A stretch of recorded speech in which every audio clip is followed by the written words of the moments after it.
All right, let's see here. This order is from, all of you who voted on this poll I put up, asking which beverage concept interested you the most for the debut of this new series of mine.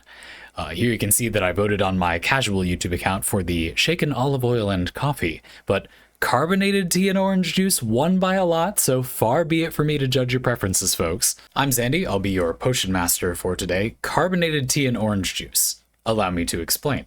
Yareli is a surfing or hoverboarding warframe, and they made this strange mod that makes the hoverboarding ability you're seeing in this footage, it lets you use that ability but not get on a hoverboard. Now, this exists because some people want the aesthetic of this frame or some of her abilities, but don't want to be on a hoverboard in narrow hallways, which is like most of Warframe's missions.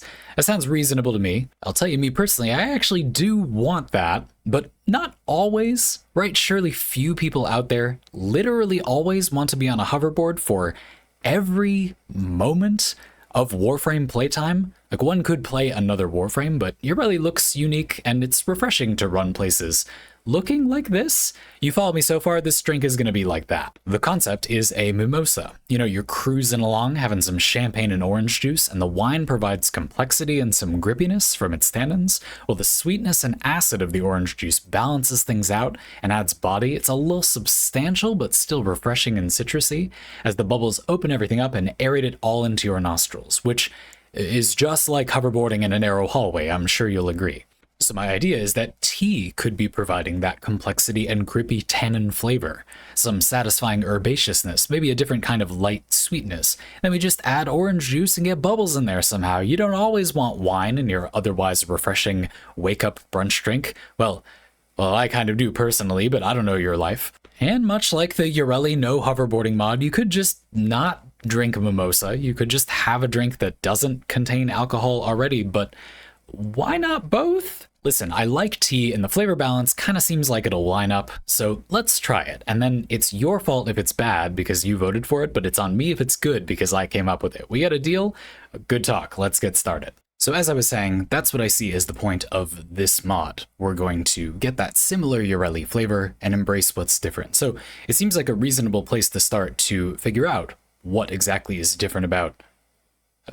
Sorry, what's up? Hold on. It sounds like some of you were expecting the drink recipe first. If you're thirsty now, you can skip to the description and use the chapter's timestamps to jump to that part now. I'm going to do the build first and then make the drink later because I make these all in one take once I've collected the preliminary footage, and I want the drink to be cold while you get it. Glad that's settled. Look at it go. Look at all the enemies that are trapped. Where is it? Merulina, where are you? Oh, hey. All right, yeah, this is kind of strange. Yeah, not what I was expecting. Okay, we're getting a bit carried away. Let's read the darn thing. Loyal Merulina. It's an augment for a Merulina. And remember, you can't have two augments for the same ability on at the same time. It says, Yareli no longer rides Merulina. Yes, we can see that. Instead, Merulina follows her and casts Sea Snare on nearby enemies. 2-second cooldown. So every 2 seconds, you cast Sea Snare for no energy cost. All right, that's a lot of free Sea Snares. I want to quickly talk about a few things you lose by not riding Merulina. So you can't use Merulina Guardian. If you kill enemies that are sea snared, then Merulina heals, and when Merulina heals, you get reload speed and fire rate, pretty substantial secondary buff. And this is a little weird, but Yareli's passive is also maybe a little harder to maintain without a hoverboard to use. Yareli gains 200% crit chance, like a mod that gives 200% crit chance for secondary weapons when she has been moving for at least 1.5 seconds. So the idea is that riding on Merulina as a hoverboard, well, the hoverboard is slidey, right? And therefore it's easier to not stop moving. There are a couple of approaches you could take here. Now, personally, my playstyle is that I would just play a different Warframe if I didn't want the hoverboarding, but we're assuming that we take it as a given that you want to play Yareli and you do not want to hoverboard. So we are playing Yareli, we are using Loyal Merulina. There's a couple different approaches you could take. You could say, well, what is the best you can make, the most Yareli-y experience you can make that includes those parameters? You know, you could say, let's fulfill the passive by adding, how about a slide mod, something like Maglev, or we could pick from a few options, Cunning Drift even. We could start patching up things like, well, you're not getting as much of a secondary buff, so you could use a primary or add secondary arcanes. But I feel like that's just making Yareli on Merulina, but without Merulina. You see what I mean? In some ways, I would, again, I feel like you're trying to make it the thing that the player said they didn't want. I kind of want to make something that is more different than normal Yareli on a hoverboard. Personally, the first thing I thought of was the concept of companions. You know, basically, Merulina is a summon that can fight alongside you. Not a whole lot of summons in Warframe have substantial crowd control. You know, a lot of them might struggle to do some damage, but there are a few that can do good damage. You can get your companion to do good damage. There are some specters that will do okay damage, but very few of them do anything to make enemies stop attacking you or the objective or whatever, right?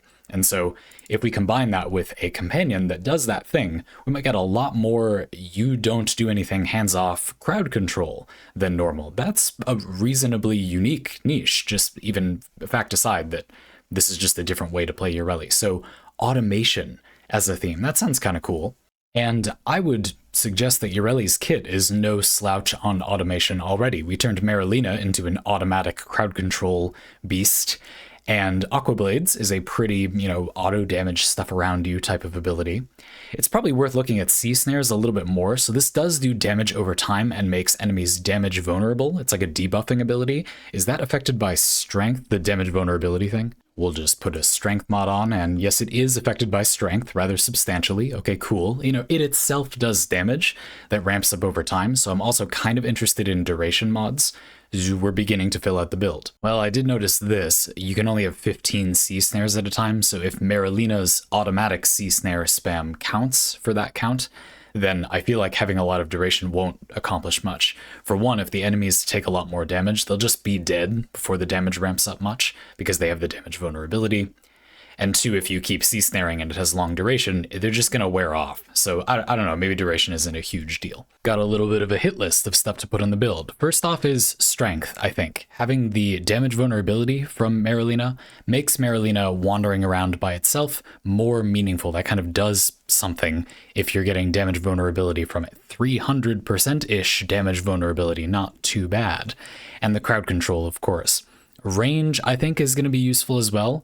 I will likely keep using Riptide on this build, so I don't want the range to be bad. And I would imagine that Sea Snares maintains its normal range when Merulina uses it. Like if you mod the range, that affects it. So you get some benefit from having, decent, not negative range. I might not build more range. And then a Helminth ability that kind of plays into automatic killing, which I guess is the theme of the build. Stuff happening automatically instead of you very manually piloting through tiny hallways like you're seeing me do with this Yareli build. So a companion that does crowd control of some kind, that also feels appropriate. Having the companion and the Helminth ability to auto do things. And then we are still free to maximize the secondary to get weapon damage, but I have a feeling it's going to be easy to find space in this loadout because there aren't too many things that do things automatically. Our developers in Warframe have quite clearly departed from that type of thing, so it should be that we have plenty of space left to increase weapon damage, and you can still use Yareli's secondary buffing passive, you just can't use riding Merulina to enable it with this build. Okay, here's what I've got for now. Of course, we'll start with the Loyal Merulina augment that the build is based around, and the first thing I want to do is add a lot of strength. Strength here, I think, is mostly benefiting the vulnerability from Sea Snares. The crowd control is the crowd control. I mean, it's crowd control. There's a dime a dozen ways to keep enemies from not attacking each other, and I don't think this is a particularly good or a bad one. Enemies nearby will get staggered by Aqua Blades. I'm still planning to add a companion that will crowd control enemies. I think it's mainly the damage vulnerability. And again, the ramping damage over time, I just don't think it's all that significant. So I added a decent amount of strength, and because I'm not that excited about the damage of the ability itself, I didn't go for Blind Rage. Well, there's another reason, actually.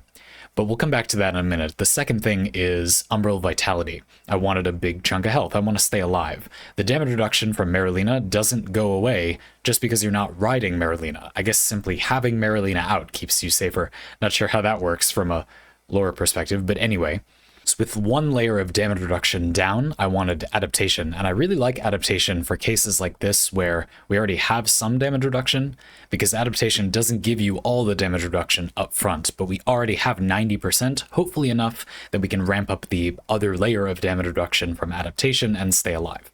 And it's been my experience that 2 layers of significant damage reduction like that, with a decent sized health pool like this, is enough to keep you alive on the steel path if you're moving and doing things in the mission. I would guess that it's actually perhaps overkill in this case, because we have some crowd control flying around, but whatever. You know, take some off if you don't feel like you need it. All right, next up, I wanted to go for efficiency. So I noticed as I was playing around with mods that Merulina's cooldown on spamming sea snares with the Loyal Merulina augment is affected by efficiency. Pretty cool. I like it when these things are implemented to be affected by stats. It's kind of a bummer sometimes when they're not. I think a lot of the fantasy of Warframe and making builds in this game is that you can modify like most qualities of abilities. So I think that's kind of cool. Negative efficiency will make Merulina not use sea snare for free as often, which I don't want. And so I'm increasing the efficiency by a lot. The duration is now really bad because I used Transient Fortitude because I didn't use Blind Rage, so the next thing I'm going to put on is Primed Continuity. Not so much because I want the increased duration so much, but just because I don't want it to be this low. A lot of these abilities actually have a really good base duration, but nothing is good duration if you keep it like this, you know. Just gotta quickly get enough mod capacity with Growing Power as an aura. It's 25% strength. I mean, ho-hum, but I want that on this build. Let's get Prime Continuity on there, and then I've got 1 slot left. I had this polarized for an augment, and that got me thinking about something. Reading this mod carefully, you know, I had thought of this as giving you the ability to throw Aqua Blades for free while riding Merulina, but it actually says no cost to throw with Merulina. Pretty vague. So I tried this, and you can in fact throw these for free just if Merulina is out. Again, you don't have to be riding Merulina. I think this is pretty strong. They do slash damage, they build up damage as they hit more often. Being able to do it for free is therefore very powerful. This is pretty strong in my evaluation. We have a damage amp for it. It will do more damage because we have a lot of strength. Like this is great. So I'm going to use this for my last slot. And I just don't have room for an Exilus mod. I don't have enough capacity, but I would probably do Cunning Drift. I like being able to slide a little bit to maintain Yareli's movement passive boost for secondary weapons while not actually moving that much. You know, if you just kind of strafe from side to side, you'll slide a little bit and keep it because you won't technically come to a complete stop. That appeals to me. Range wouldn't be bad, like I'm keeping Riptide. Oh, well, yeah, we have to talk about the Helminth ability. First thing I thought of was Tesla Nervos. This is similar to the theme, I guess. But the idea of a theme build, to me, is not necessarily to put on everything that does the exact same thing, but to create a feeling. Maybe theme is the wrong word to use in a way. And so I feel like this is redundant with Merulina. Loyal Merulina, anyway, is essentially the same thing as this. You have something running around automatically, crowd controlling a lot of enemies, but random enemies. To me, that, yeah, it kind of fits the theme, but I feel like it will often be redundant. This will just stun enemies that would already have been bubbled or whatever. So I think I'm going to go with this. Chirinka Pillar. This is Corvex's Helminth ability. This summons 2 pylons that pulse a decent amount of damage, and it's radiation damage. They inflict radiation, so they will make enemies attack each other, and they inflict a slow. They last for a decent amount of time. I think this adds to the theme in that there's lots of things automatically keeping enemies crowd controlled dealt with, but it doesn't have as much overlap. You can control where this goes. You can use it to reinforce areas as enemies are coming in that you aren't seeing, you know, enemies getting sea snared or whatever. It just seems like an interesting thing to try, and it is still on theme in that meaning of theme, you know, lots of things automatically going off. I'm kind of excited about the damage. That's not terrible damage output, and we do have that increased damage vulnerability from sea snares. So I'm going to use this. I'll give this a shot. And I'm going to do it over sea snares because Merulina, Loyal Merulina, will already spam sea snares. We'll have to see how that plays. I'm not extremely confident about that. So a few more recommendations. I mean, you could add a damage boosting or energy restoration ability, but we already have that damage vulnerability. Yareli's passive, if you keep moving, is already a secondary damage increase. We got arcane slots and weapons still to go, so I feel like there's a lot of room to still add weapon damage. I don't think you really need a damage boosting ability, but that's the quality of these. You need it if you need it. If you aren't doing enough damage and enemies aren't dying, sure, bring one. But energy restoration, we got a lot of free abilities on this build. I don't know. I don't really see it personally. I am aware that if you're the kind of player who would listen to a 15 plus minutes so far, discussion of how you might want to make a very particular kind of build. You're probably rolling your eyes a little bit at the idea of Breach Surge, but I like the idea of this a little bit more than usual with this build. We have moderately high strength, which increases the damage multiplier and status chance, and enemies stuck by sea snares will take more damage and just sit there while little damage dealt to them will trigger sparks that will do even more damage because they have the damage vulnerability. This is always a pretty solid ability, but it does have some minor synergy here. It has some minor synergy on like half of all Warframe builds, but for companions, I use the Nautilus a lot, so I won't talk about it too much here because, I mean, it pulls enemies together, that's nice. Riptide, Yareli's fourth ability that I saved, I'm not usually the biggest fan, but here I saved it, does group enemies together, but we don't currently have a lot of room for a lot of range. If you remove some of the mods that I put on so far and add range, I kind of feel like Riptide basically accomplishes this. I'm pretty keen to just use Cordon and call it a day. I use this Sentinel a lot, but I use it because I like it. I'm not opposed to the idea of some random bruiser companion, like maybe a Magi Predacyte. These guys count as Kubros, so they have the ability to achieve very high status output, and their damage is all slash, so they will easily be able to kill high-level armored enemies, even on the Steel Path, though not a lot at a time. And the Magi has a sort of charge ability that will stun enemies in an area. You know, it's kind of like a version of Merulina that can actually kill some enemies, but doesn't do as much crowd control. That's like, I guess, on theme. It sounds fine. There's a lot of crowd control going around, so it probably won't die that often. You know, companions have been changed, so they never permanently die anyway. But if that's something that bothers you about non-sentinel, companions that are running around, it probably won't die as often with this setup. Maybe I'll use this for the demo footage. I don't want to spend too long on this because you might not decide to use a Predacyte or a Kubro, but Mecha Overdrive has a lot of build hooks. The main two are, it gets its status chance from your primary weapon's status chance, so that could influence what that weapon choice is, and then the Mecha set. If you have a lot of this set, you spread status effects on killed enemies quite frequently. You'll basically just kill everything in like a 30-meter radius automatically every 15 seconds. I feel like I would be willing to give up a few mod slots, only a little bit of strength and survivability on Yareli to get this to be at the full set bonus. So it's pretty easy to make that swap. I just swapped Growing Power and Adaptation for Mecha Empowered and Mecha Pulse. This will do more damage to enemies that are marked, perfectly fine. Growing Power was only a little more strength anyway. And Mecha Pulse will give a lot of armor percentage boost when enemies are killed, when the marked enemy is killed. Yareli has very low base armor, but this can hit a lot of targets when you have the full mecha set, so it could be a pretty substantial armor boost. Perfectly fine to just try it out. I don't have enough room with my forma to keep Surging Blades on, but this just lets you cast the ability for free, so I think you'll still get the idea of the build without me using it. As for a primary weapon for that status chance, for the Mecha mod on the Kubro to give it a lot of status output, the Kuva Comb has this odd way that it calculates its status because of the way it multiplies pellets when you shoot it, that causes it to provide a pretty massive status boost to your companion. So you'll see if we pop over here, the companion now has 167% status chance, so that's pretty effective. I don't mind just sacrificing my primary slot for that. This is a good weapon anyway, but using it pretty much only for that. Pick your favorite secondary weapon. I'm just going to use these. They have high stats. I don't know, like pick one that you like to shoot.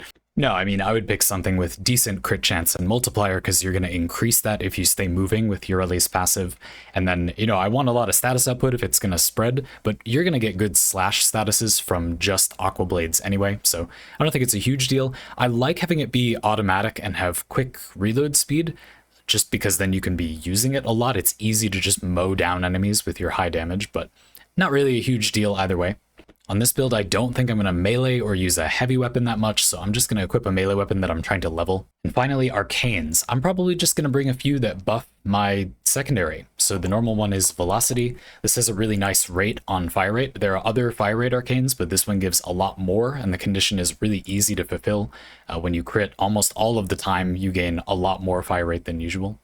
And then for the other one, I don't know. I mean, if you were worried about energy, you could pick some energy restoration. You could pick some damage. Again, the secondary one is like weirdly above the curve. When you get a headshot, just any headshot, doesn't have to be a headshot kill, you get a very large damage boost, base damage boost for a while on your secondary. So there are very good damage boosting arcanes for secondary weapons if you want to go that way. Ooh, okay. I am for real actually thirsty, so we are not playing that until I have a delicious cold beverage. My process is really quite simple. We're gonna go cheap, we're gonna go big, and then we're gonna split the difference, trim the fat a little bit. So going cheap is pretty simple. We're just gonna combine some off-the-shelf orange juice and some canned carbonated tea. The brand I went with here is called Hop Tea.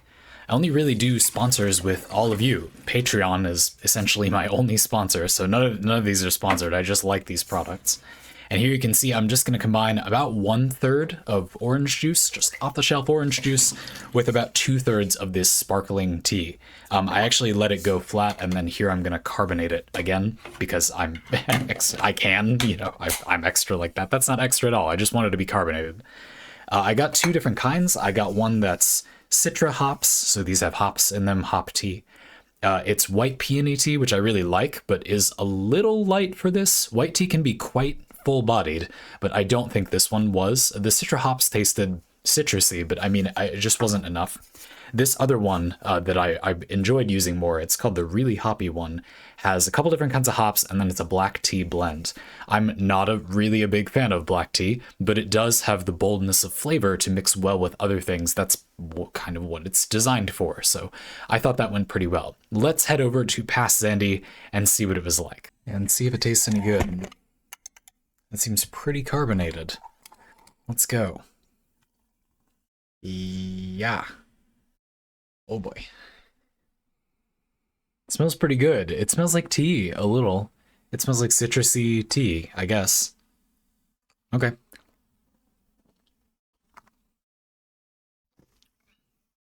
Yeah, cool, fun, yep.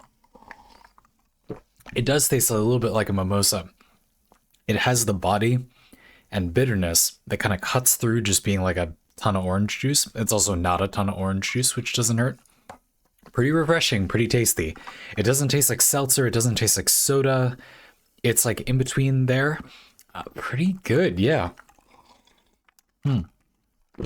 Absolutely enough for me to keep going, sure. But that is not enough for me. I do want to try what it tastes like if I use really nice tea and really nice orange juice. You know, I just juice some oranges and brew my own tea. Now, I didn't think the white peony stood up as well to the taste of the orange juice and the hops and stuff, but I was curious about a couple of things. I wanted to know if it was the hops so much that I was tasting or the tea. And I also thought, to me, white tea, really rich, delicious, fudgy, aged white tea, to me that sounded like what I wanted as the flavor category here. Like, that's what I would like the tea flavor to be. So, I mean, I have white peony tea. I dug into my tea bag and found some aged white peony leaves. And so I decided to try to brew that really, really strong. Now, the point of the high effort one is, yeah, it's probably going to taste good. You know what I mean? If you use fresh orange juice and really nice tea and go to this painstaking length to make all the ingredients really tasty, it's probably going to taste good, but this is quickly going to become ridiculous. You know, I'm going to need to measure the exact amount of tea leaves, do an entire tea session, but not like to relax and enjoy the tea, to just get the tea and then wait for it to be cold, and that's only the tea part done, and then we gotta juice a bunch of, in fact, let's juice a bunch of oranges. I mean, you see what I'm saying? Like, it's gonna taste good, I guess, but it's a bit of effort. One could make more than one serving, I guess. And this tea, you know, it's packed into a tea cake, and so you're gonna do a rinse. You pour some warm water on it, cover it, you know, bump it around for a little bit. Let it steam after you pour the water out, essentially just to open up the leaves. That's how they press them into cakes. They steam it lightly. And this will also get rid of the outer dust. Tea ages in open air, and make for a better experience for everyone involved. And, you know, that's gonna take, let's see, there's like 3 more minutes of footage of me just waiting to open up the you get it, a bit of a process. So of course I got out the big brewer and made, you know, a much larger batch. I increased my ratio and such. I didn't brew it in the way I would brew nice tea, but it's the same concentration of tea and water. I just removed the part where it would be relaxing to brew it that way normally, because I'm not gonna enjoy drinking it like that, right? And then here we are, the same ratio as before. I waited for my tea to cool off, my extremely rich, delicious white peony tea. Look at that beautiful blood orange, I almost said grapefruit juice because it looks like that. And then the same ratio, 1/3 orange juice, 2/3 of my really nice tea, and then I'm gonna carbonate it, you know, a lot. Let's see how it is. Cheers. Fabulous color still. Okay. Yeah, it's that's interesting. It's really very different. It's a lot more citrusy, it's drier. Lemonade vibes, good, really tasty lemonade. You don't get too much of the tea, but it does give it a little more body, which is kind of what's missing, right? Like the one with the store-bought orange juice is more substantial. It's sweeter. It's a little bit, I guess, thicker on the mouth, and it kind of benefits from the carbonation more.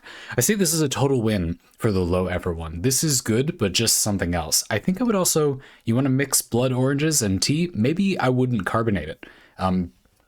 Let's mostly do the lower effort one. So not doing that. And that process gave me another idea. You know, I had wanted to see if the flavor I was experiencing that I kind of liked in the low effort version was coming from the tea or the hops. And I did it with just tea, and I was kind of unimpressed. So what about just hops? You know, Hoplark, the brand that does this hopped tea that I tried in the low effort version, they do make something that is just hops, sparkling water. So what if we just crack open a can of sparkling hops water, pour some into a glass, and get some of that off-the-shelf orange juice to top it off. And if this version is good, boy howdy, do I hope you try this yourself, because it doesn't get a lot easier than that.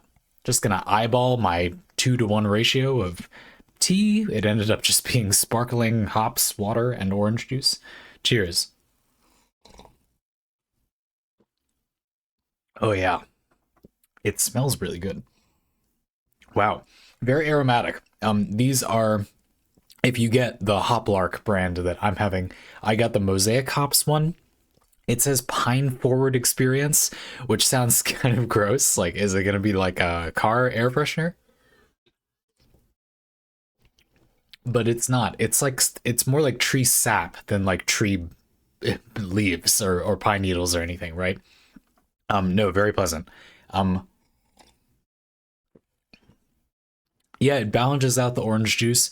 It gives it some dimension. It's interesting. It tastes like tea. It replicates the flavor of if there was oolong or like an aged white tea in the orange juice, even though it's not at all those things. You could, I suppose, purchase some hops and make tea. It would basically just be tea with them and then carbonate it. I bet they didn't do that when they made this product. They probably have some kind of extract process like what they do for flavored seltzers a lot of the time. But yeah, this is pretty good. And the by far easiest version, lowest possible effort version is the good one. All right, I've been waiting for this all week. You know that? You saw the different t-shirts while I was tasting it? Let's go. We'll play a couple of missions and then yeah, that's, or you know, however much time we have time for. I'm just gonna dump the prescribed amount of orange juice into the glass and take a whole can, because that amount of orange juice is half the size of this can. Just get her all in there. And let's see, what do we plan? I could go for, it's gonna be like a steel path thing to test it out properly. Wow, this made a big portion. Let's do a relic.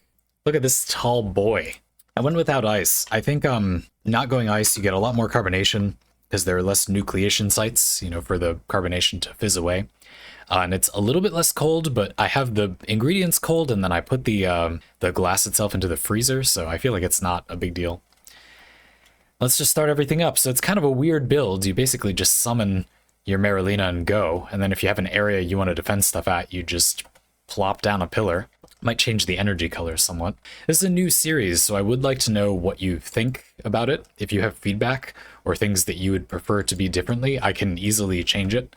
You know, I had to invent the process for this series in this one too, so it took longer than normal. But overall, it really wasn't a particularly challenging process. You know, it didn't take so much longer than another video. It's probably about twice the effort of a normal video. It takes longer temporarily, because I gotta taste all the variants of the drink, you know? But besides that, really wasn't a huge deal. It was pretty fun overall. I would like it to be that you could get individual ones. Like you could order a drink specifically. I kind of hinted at that in the intro. Like it'd be nice if it could be that people could specifically order a drink that they wanted covered, and then I'd match a build with it. That would probably have to cost money, but if that sounds cool, we can look at doing it. You know, I want to get everything else up and running, but once there are consistent videos, that's something I would be interested in doing. I would have fun making them. And it seems like something that some of you might enjoy. So if you're interested in that, tell me. It's something we could think about as time goes on. The duration on these pillars is a little low. That's another thing I'm noticing. With my current amount of duration, which is kind of nothing, right? Like I just made the not negative duration not so bad. I made the negative duration not as negative. So currently it's not really that much. Yeah, that's not really enough. I mean, it still gives you a little bit of time, right? Like I don't know that my automatic crowd control will happen here. So I just plop down some pillars to keep the objective safe for a little bit while I like go aggress the enemies, do some carousing, whatever else you like to do with your day. That's fine. You know, having a grouping ability or a big unga bunga, you explode everybody with Yareli's fourth ability has been fine. It's been fine. But overall, yeah, I mean, it's all right. Perfectly substantial way to play Yareli and use water abilities if you want. I don't know, we didn't talk too much about who it is that is wanting Yareli, but not specifically riding on Merulina. I don't want to judge too much if that's your speed, or rather not your speed because you're moving slower, because for some people it's uncomfortable to K-drive indoors. That's okay. And I didn't dwell too much on that. But there's definitely something to be said there. You know, maybe the kind of person who wants to play this build, this is too Yareli-y. They want the aesthetic, but they want something totally unrecognizable as Yareli. Does this do that? I don't know. But the whole subject is a little bit complicated. Again, there's, to some extent, it's like you could just play another Warframe. And I don't particularly feel like this is so good at a new thing.